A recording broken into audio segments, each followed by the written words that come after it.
everyone joining us. Look, there's a real sense of lockdown madness going on, I sense, within my lovely group of ladies here, the four of us. I said that it's my job today to get all the goodness out. One of you naughty ladies said, and let's give it a rub. So I think we're gonna have a bit of fun today. We've got no guest today. I don't think there's this great sense of seriousness here. And I do think Thomas and I call that lockdown madness, because I think we are having a little bit of lockdown madness. We need a bit of a laugh, a bit of a hug, a bit of love, a bit of naughtiness, a bit of cheekiness. So that might come out a little bit, but we'll try and keep it very businesslike and very professional, because we are very professional, businesslike people. So I'm having the joy of hosting today. I think we're all going to mute because we've got a little bit of that internet nightmare. We've got a bit of background going on. So please stay with us if there's bad microphones and things like that, because we're all play victim to that, don't we? So today the schedule, well, we're here till 1:30 and we very firmly finish at 1:30. So we're hoping you're having a cup of tea as you're listening to us. And we're going to go a bit of a round robin and talk about our week and any messages that we've been getting from this week, which I always love that bit. Then I'm going to get the goodness out, and we're all going to give it a rub and enjoy learning about, what is it that each of our business blondes would fight for? What really matters for them in business that they think, I'm just determined to help people in that way, and I'll fight for that for them. And then we'll finish the show with a little pick you up about going forward into the next week feeling great. So that's our plan for today. So let me start off by asking Kim, what's your week been like? You're in half term. How's it been?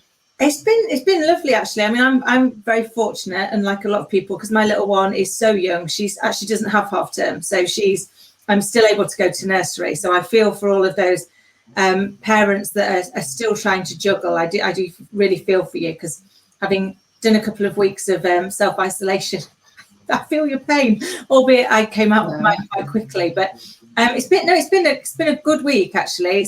It's been really interesting talking to businesses and people in business, because I think you're right. I think there's almost that desperation now to get out, to just like go back to some form of normality. But actually, I'm also sensing that people have found a bit of a sense of fun now, where they're going, there's nothing I can do about this, so I may as well try and find that silver lining. And I also had a really lovely week where I've just ended up connecting with people that I've not spoken to for years. And it was like we spoke yesterday, which was amazing. Some lovely, lovely ladies in business that I've reconnected with. And it just reminds you that actually we sometimes forget to go back and talk to the people from our past. And yet when we do, we get a real reminder of why they were important to us, and a real energy boost moving forward. So that's been a really lovely part of my week.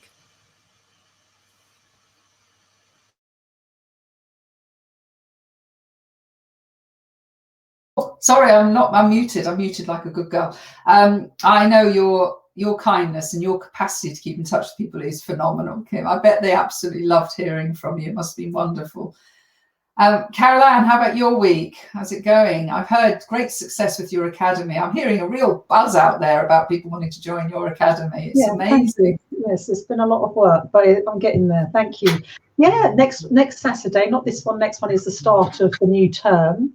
And a lot of people looking forward and very, very excited, the students are, and so they should be, because it's life changing and career changing. And actually, when on the first day of term, I always say to them, listen, I'm as excited and as nervous as you are, because I don't know what the next 8 weeks will bring up, and it's always different. Obviously the modules are the same, but the people are different, and so I'm a bit quaking in my boots as well on week one.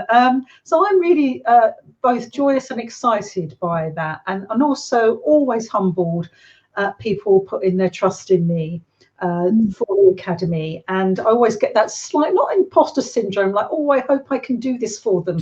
I really want to be best I can, it's like that feeling rather than imposter. And so I have to kind of keep a lid on it a bit, because it's still a week or so away. But like Kim, I'm reaching out, as you know. gone mad on stationery and my fountain pen and my lovely printed notepaper, and I'm sending letters to people, and it really cheers them up. So I like doing it that way. And also doing little voicemails for people that aren't just hi, how are you, but I've been thinking and I found a nice quote for you. So I'm sending on WhatsApp voicemails to people, because sometimes an email's a bit fiddly and you have to kind of structure it, but just picking up your voicemail and saying, hi, how are you? Are you feeling any better? I saw this great thing this week. And, you know, it only has to be about 3 minutes and people really like it. So I'm finding new ways of connecting too. And I think it's really important that we do that. But also this week, because I had a quieter week, I've decided to properly be quiet and not look at the computer all the time and the laptop and my phone, and to disengage a little bit, because I do, like all of us in business, tons all the time. I would sit on this computer till midnight. Who wouldn't? And you need to just sometimes just potter around, creative pottering, creative loafing about, and then I actually feel much more refreshed and almost more on top of things than just sitting here all day randomly doing little bits of email and admin. So I think my message this week really is more disengagement, unless you have to work, but try and have serious sort of blank time just to catch up, because, you know, we need to get out. This weather's been appalling, so try and do other things instead to kind of refresh yourself. Really press the refresh button. That's my message of the week. It's interesting you should say that, because this morning I did a talk to a corporate, and at the end of it, when it was Q&A, they were having a wellbeing week, and I was sort of keynote to kick it off. And one of the questions was, you know, I'm at home, I've got a 2-year-old and a 4-year-old. My husband's like a child at the moment as well, she said. And you talk about self-care, but I can't get any time to myself. And I really felt for her, and we just sort of talked it through a bit, but it is a real challenge for people, isn't it? And then the other thing that I was thinking when you were saying that is, you know, I've actually hired Carol Ann as an expert for our community of business owners, because I believe the life skills that the skills that Carol Ann passes on are so multidimensional in that all of us, whether I'm a mother or a businesswoman or a wife or a daughter, coaching skills that you give are just so fundamental. So that was a big leap for me this week. I'm so excited that we've got that in the diary, and I know our members are as well. So I'm very excited about that. Sam, what about you? How's your week been, Mrs. Juggle and Mrs. Cupcake? Well, I mean, you can see, if you just saw the chat just 30 seconds ago, my 9-year-old has got my phone because he said, I'm going to watch you live, Mummy, as we were just scraping chocolate off the bowl after making cupcakes. I said, okay, darling, that's fine. Just be quiet. And you can see that he's posting live on the chat. So I've just messaged my 16-year-old, get him off the chat now. So apologies for anything that comes up. You made a great point, Sam. You made a great point. I just could have, well, I suppose then my message has to be about balance and juggle and, you know, and just being real, like we've said many times. There's no point me hiding the fact that I'm at home, I'm in my living room, I've got, oh God, I hope you can't hear that, I've got drilling going on outside, 2 boys upstairs, and that's just the way that life is, and you just have to juggle. So, yeah, my day has been a mixture of coaching this morning, with a little bit of break for some cupcakes. And then, my lunch with you, lady. So you're keeping it real for me, girls. You're keeping it real. Oh, it's lovely. Well, I'm glad you said that was your drill, because I was a bit worried about what that noise was. Well, I've had an interesting week. So I'm having a time where I'm finding it hard to give myself a bit of self-care, and I talk about it so much, and so I've sort of decided I'm going to have to do it in little bite-sized pieces. So I've made sure I've got a candle now on my desk, because for some reason candles always make me feel better. And then I've got 3 little marbles that I had when I was a little girl. Oh God, I'm throwing them around. I had these. I used to play with these as a little girl. I discovered them when we cleared my parents' family house out. And these 3 marbles represent 5 minutes of mindfulness every day. And I haven't emptied them today at all. I've got 3 lots to do before I go to bed. And I'm just moving them across and sitting on that chair. And as long as that pot over there on the windowsill has got all these 3 at the end. I know I've given myself a little bit of calming time, and it does make a difference. It really does, because I know people do their mindfulness or meditation in 20-minute, some people do it incredibly for long periods. But actually for me, I think I'm a sprinter, not a marathon runner. I think doing it in little bite-sized pieces is really helping me. So calming that sympathetic nervous system, or whatever it's called, is a lot. So Penny, that means you won't lose your marbles. You should market this. Don't lose your marbles. These are mindfulness marbles. But there's a great business opportunity here you're missing out on. It's funny you should say that, because I was talking to a lady yesterday who's a photographer, and she specialises in photographing nature for garden centres. And I was saying, you've got a really big message here about well-being and the importance of having green around people and everything. And everything is about how do we stay sane in this world. And I think we're all going to come out of it with some great habits, actually, that we've formed, haven't we? So that was lovely, a lovely roundup for your week. So now this is where I'm going to get your goodness out, and we're going to give it a little bit of a rub together, because you guys, I know you're so driven by impact. And what I want to ask each of you, and it might make you think if you're listening back to this, is in your business, what is it that you would really fight for? What is it that you're fighting for your clients, for them to get? And I bet that you're wanting to get over a chasm often. What is that message that you're really fighting for to help them? So I thought Kim Adele, amazing leadership coach, also incredible technology, which I think is all part of leadership, actually, because you can't deny the need to be good at tech to keep productive. Tell us about what you fight for your clients around leadership. God, great question. So for me, I think the thing that's most important to me in the world is that we do things with kindness, humanity, and courage. And I think that is true of leadership. But I think for us to be kind, and for us to be caring, and for us to be courageous, we have to do that for ourselves as well. And actually, that's sometimes the piece that we forget to do. We forget to go and say, actually, if I'm going to be here to put the oxygen mask on my people and make sure that they're getting care, that they're getting what they need to thrive, not just survive, I need to put the oxygen mask on myself first, because if not, I'm not going to be there for them. And we've seen some awful examples recently where people haven't done that. And actually, what you get is the impact that has then when they come out of control, when they're not getting the support for themselves. You see that leak into their people, and the impacts are devastating.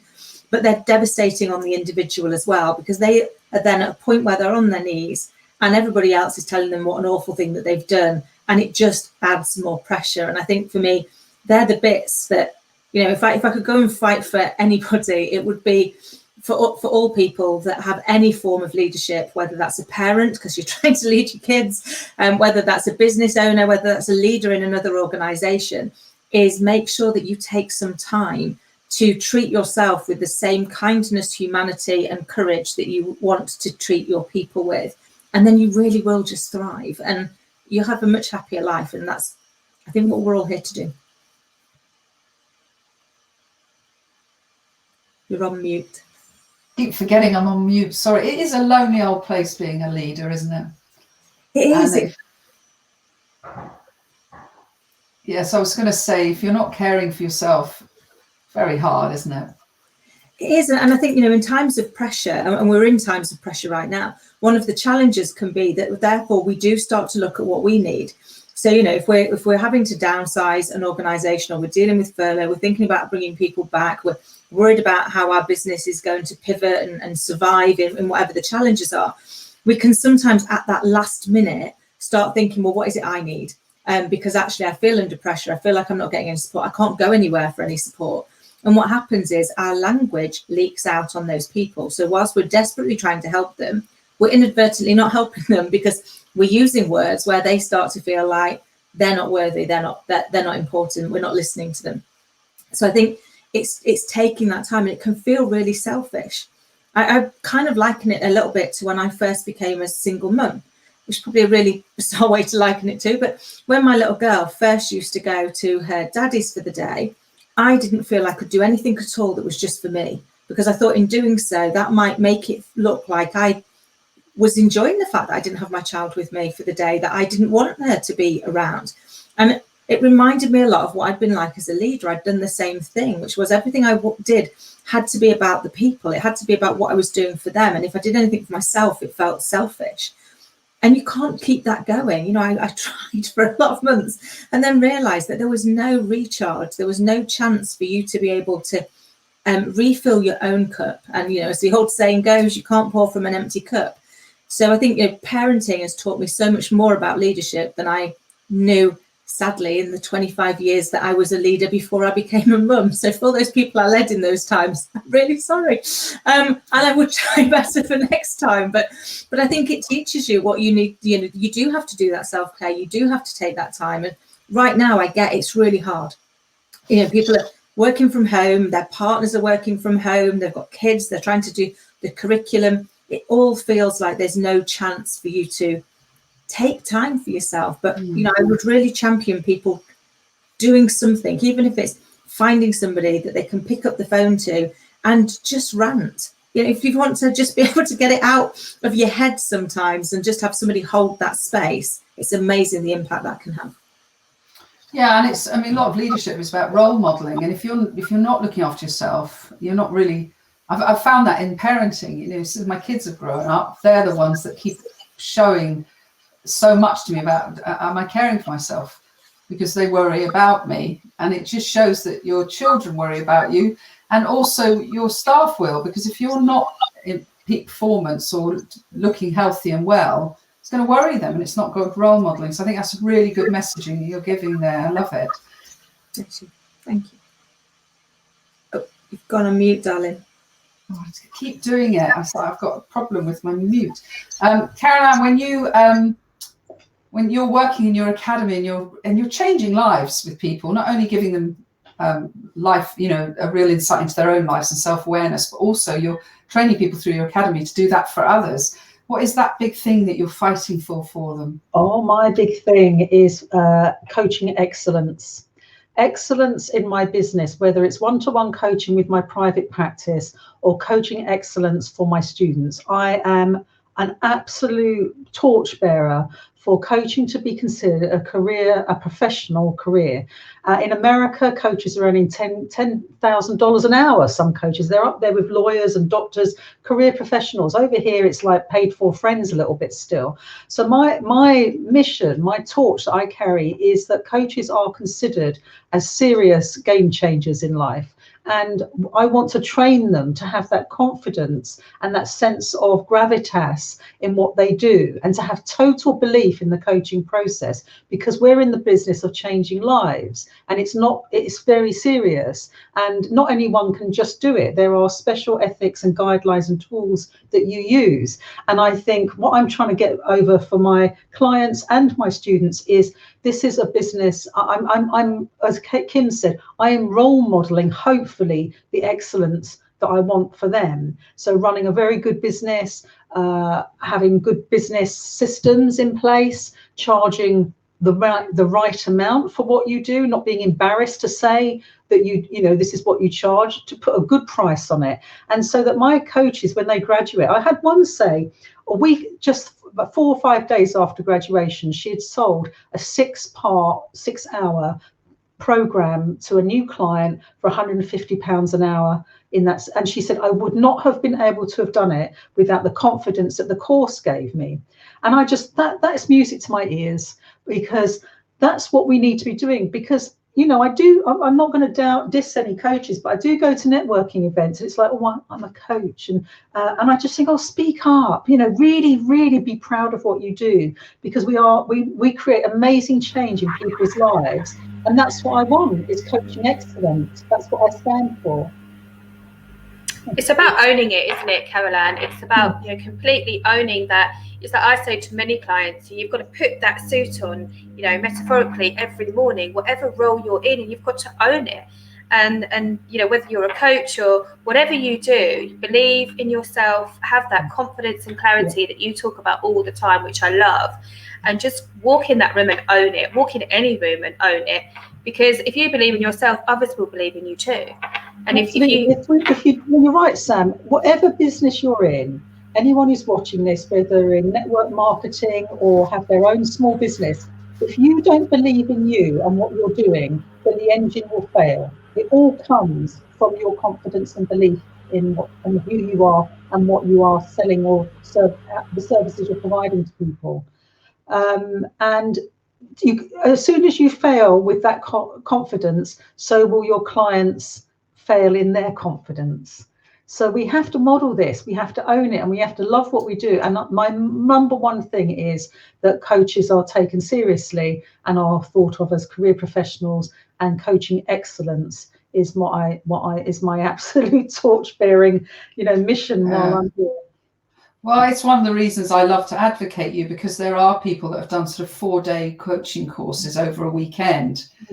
And I think a lot of that lack of confidence is that they really still have imposter syndrome, because they've really not got the proper qualification and skills. And I think it's fantastic what you do with your academy, and anybody that you've endorsed is good for others to know that they've been endorsed by Pure Academy. So Pure Coaching Academy. So love that. Now, so Sam, what do you fight for your clients? What's the big thing that you want them to cross? I think for me, it's about support. So like Kim just said, it can be lonely in business, and especially if you're in my world, which is SME. So who do you talk to? Who do you tell that you're having a really bad month?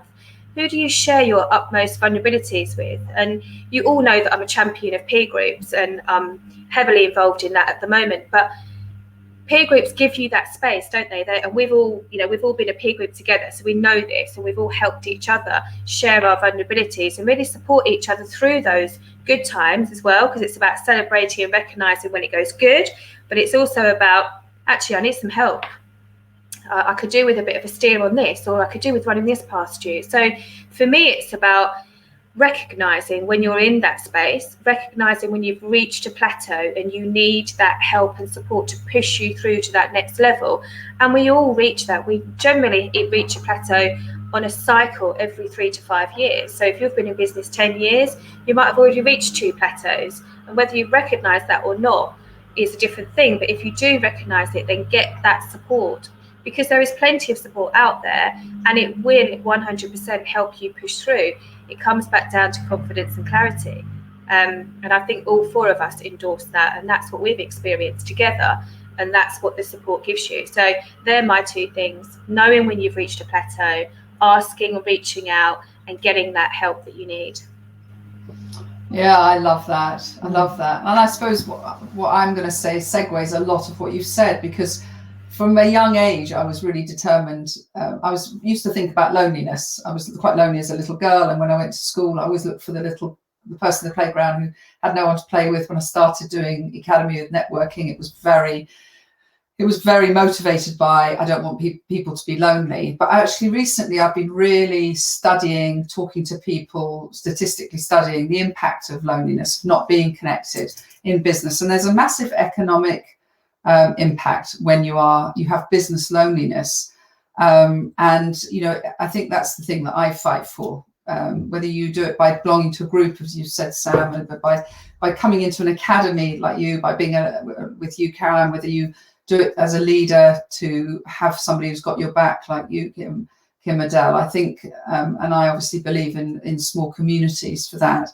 And some of the ways that from my research, it's impacting people is it obviously impacts their self-worth. It's a bit Maslow's hierarchy of needs. If you haven't got a sense of belonging, your self-esteem is going to suffer.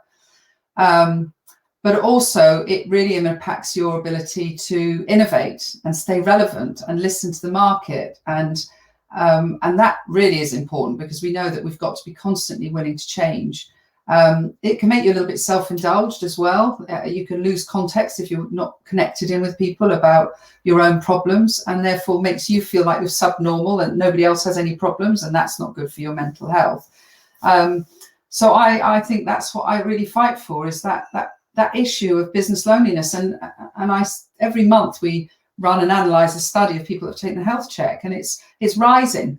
And it's interesting that loneliness is rising when we are more connected than ever before. So yeah, that's what I fight for, is just don't feel lonely, don't disconnect from people.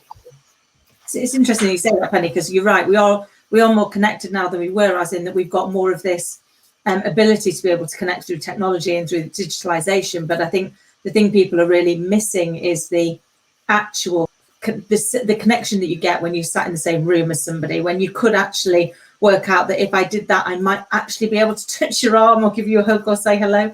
And I think that's driving a lot of people to kind of heighten right now the loneliness that they're feeling. Would you agree from what you've been doing?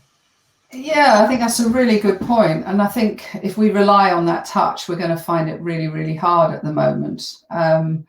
I think, you know, Oprah Winfrey puts it really well when she had that interview, and she says that no matter who's on that sofa with her, whether it's Barack Obama or all these celebrities and things, you know, the quote that she has, she says, they always say, did you hear me? Did I matter?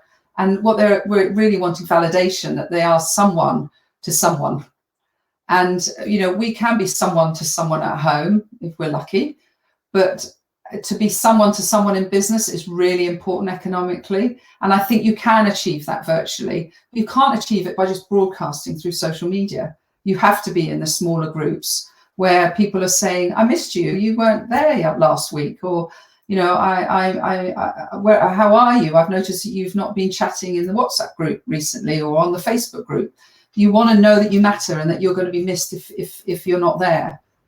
A lot of the ladies on the chat box today are from my Sapphire Business Club that Sharon and Debbie run, and I really miss seeing them. And we used to meet at Champneys in Tring, and they always choose a lovely venue. And you know, it's not the same. We do connect and we do have Zoom meetings, but I really miss the camaraderie of the group, you know, and just being relaxed. And we've all promised ourselves that when we are out of lockdown, that we'll not only go to Champneys for the meeting, but stay the day as well. Yeah. God help your liver, Caroline, when we come out of lockdown. That's all I can say. And make sure there's some time for us blondes in your social calendar as well. Always. Good. So we've got a few minutes left. That's been a really fantastic chat, isn't it? And I hope anybody listening to it has made them think a bit about themselves. And we all have the capacity to change and grow. So I hope there's been some great thoughts there for you. So in a very quick run through, what's the message that you'd like to leave with everyone? Let's start with you, Kim. So I would say, and it has been lovely. It's always lovely to chat to you guys. I would say, think about what is the one thing that you would really love to do that's going to make a big change in your life. And then think about what step could you take right now that heads you towards it, and make that commitment to yourself. Brilliant. I love that. Brilliant. Yeah, my one is NNMT, non-negotiable me time. Right, so this is absolutely, you cannot knock on my door, you cannot interrupt me, you can't put your needs before mine. NNMT, non-negotiable me time. Everyone should carve that out. NNMT. Thank you. Love that. I need that. Yeah. Sam. I'm going to totally steal that one, Caroline. Non-negotiable me time. I think my message follows Kim's. It's about, I recognise that phrase from the book of the I can't remember the author, but make your boat go faster. So what is the one thing that's going to make your boat go faster? And that's, so taking what you've said and putting that into a business concept. So we all know there's one thing that we should be doing that we're not, that would have a massive impact on our business. So yeah, it would be find that honey, find that sweet spot, find that thing that's going to make your boat go faster. Fantastic. I think it segues from what you just said there. I've had a lot of conversations recently, and I have to say more with women than men about this, where they're not performing as a business person. And I just want to say to people, you're a business person. You might want to have impact. You might be a hypnotherapist. You might be an astrologist. You might be a massage person. You might have all these sort of alternative things that you do, but you're a business person. And that requires you to get lots of secondary skills around you. And so start to look in the mirror and say, I am a business person who wants to care for others. And so as we round off there, just at the 1:30 slot, gosh, we're so professional, us lot. I'm going to pass back to Kim, and thank you very much. That was an amazing show, ladies.